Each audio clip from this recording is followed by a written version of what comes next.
আসন্ন ত্রয়োদশ জাতীয় সংসদ নির্বাচন উপলক্ষে খাগড়াছড়ি জেলার ২৯৮ নং সংসদীয় আসনে বিএনপি মনোনীত ধানের শীষের প্রার্থী ওয়াদুদ ভূঁইয়ার পক্ষে রামগড়ে নির্বাচনী গণসংযোগ অনুষ্ঠিত হয়েছে।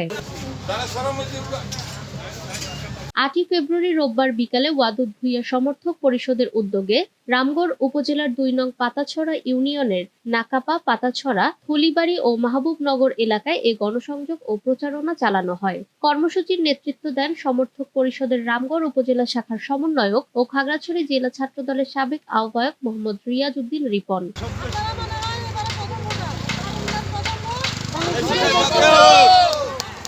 গণসংযোগকালে তিনি বলেন, ওয়াদুদ ভূঁইয়া নির্বাচিত হলে শিক্ষা, স্বাস্থ্য সহ বিভিন্ন উন্নয়নমূলক কার্যক্রম এগিয়ে যাবে এবং এলাকায় সাম্প্রদায়িক সম্প্রীতি আরো জোরদার হবে। তিনি আগামী ১২ই ফেব্রুয়ারি ধানের শীষ প্রতীকে ভোট দেওয়ার আহ্বান জানান।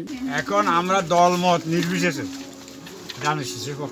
এ সময় উপস্থিত ছিলেন রিনা মেম্বার, শের আলী ভূঁইয়া, মুজিবুর রহমান, মোহাম্মদ শাহ আলম সহ সমর্থক পরিষদের উপজেলা ও পৌর শাখার নেতাকর্মীরা। নিরপেক্ষ, সত্য প্রকাশে আপোষহীন।